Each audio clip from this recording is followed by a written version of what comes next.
देखो जीवन ज्योति उजागर है,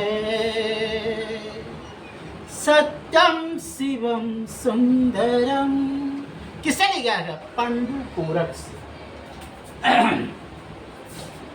वैदिक काल जो था यही गाना को गाता था, सत्यम शिवम सुंदरम जो मैंने गाया, वैदिक काल यही गाना को गाता था।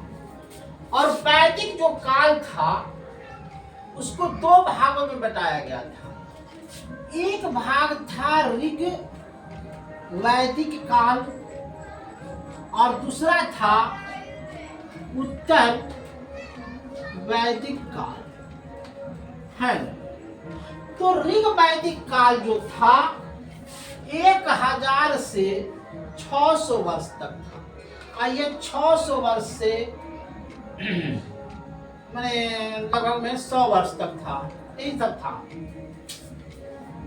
पहले ऋग वैदिक को पढ़ लेते हैं कि ऋग वैदिक में लोग कैसे रहते थे। है ने? पहले बताइए। है ने? मैंने गाना क्या गाया? ईश्वर सत्य है। तो ऋग वैदिक काल, ये काल 1000 से 600 वर्ग में था। इसमें जो ऋग वैदिक में सबसे महान हुए आर्य। आर्य जो है ये कहाँ से आए? तो आर्य आए अफगानिस्तान से। कहाँ से आए? अफगानिस्तान से। आर्य को बोलते थे श्रेष्ठ। ये क्या थे? श्रेष्ठ थे। और ये आए तो अपने साथ क्या लाए? गाय और घोड़ा। मतलब इतना काल तक इसके आगे की कहानी में गाय और घोड़ा नहीं दिखाई देता है, लेकिन ये कहानी जो है गाय और घोड़ा को साथ लाए। और गाय घोड़ा क्या किया? ये दोनों क्या किया? ये दोनों देखिएगा तो घास का दुश्मन है। ये घास को खा गया। मानी कम से कम 1 लाख के लगभग में लाए हमने गाय घोड़ा, और 1 लाख इससे उत्पन्न हो गया। तो ये लोग क्या किए? घास को चिबा गए। और जब घास को चिबा गए तो यहाँ दिए झोपड़ी और किए खेती, और खेती से अन्न उपजा तो हो गया कौन सभ्यता? ग्रामीण सभ्यता। ग्रामीण सभ्यता, ये हो गया ग्रामीण सभ्यता। इसके पहले जो पढ़ रहे थे, जो सिंधु घाटी सभ्यता था वह थी शहरीय सभ्यता, नगरीय सभ्यता थी। और ये हो गया आर्य जो थे वो एक नदी के किनारे बसते थे जिसका नाम था सरस्वती। ये सरस्वती नदी को पवित्र मानते थे। माने कोई भी पूजा पाठ में सरस्वती नदी का पानी लाते थे। गंगा और सरयू नदी को एक बार प्रयोग किया गया है।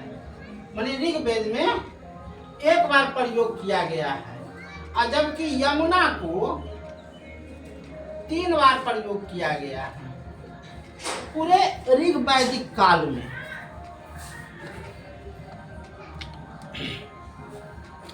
ये जो था ऋग वैदिक काल जो था एक पितरात्मक सत्ता था। पितरात्मक माने पिता का राज था। माता घरानी काम करती थी, पिता करता था। जो नारी आजीवन कुमारी रहती थी उसको बोलते थे अमुजा।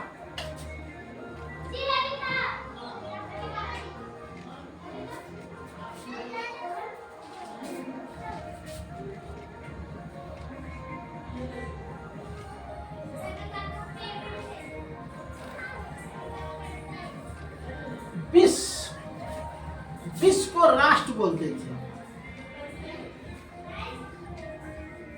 जिसको राष्ट्र बोलते थे। और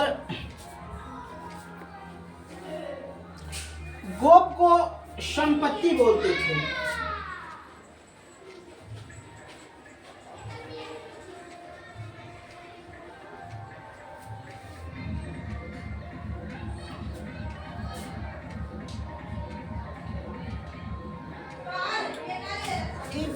इसमें तीन गो क्षत्रिय हुए, ब्राह्मण, क्षत्रिय, वैश्य, अशूद्र। ये तीन आदमी इसमें जाति बेसिस पर काम करते थे। जो नारी के साथ संपत्ति देता था उसको बोलते थे विहातु। विहातु। तो ऋग्वेद जो भी हम पढ़ाए वही है, आगे पढ़ाएंगे उत्तर वैदिक काल। धन्यवाद।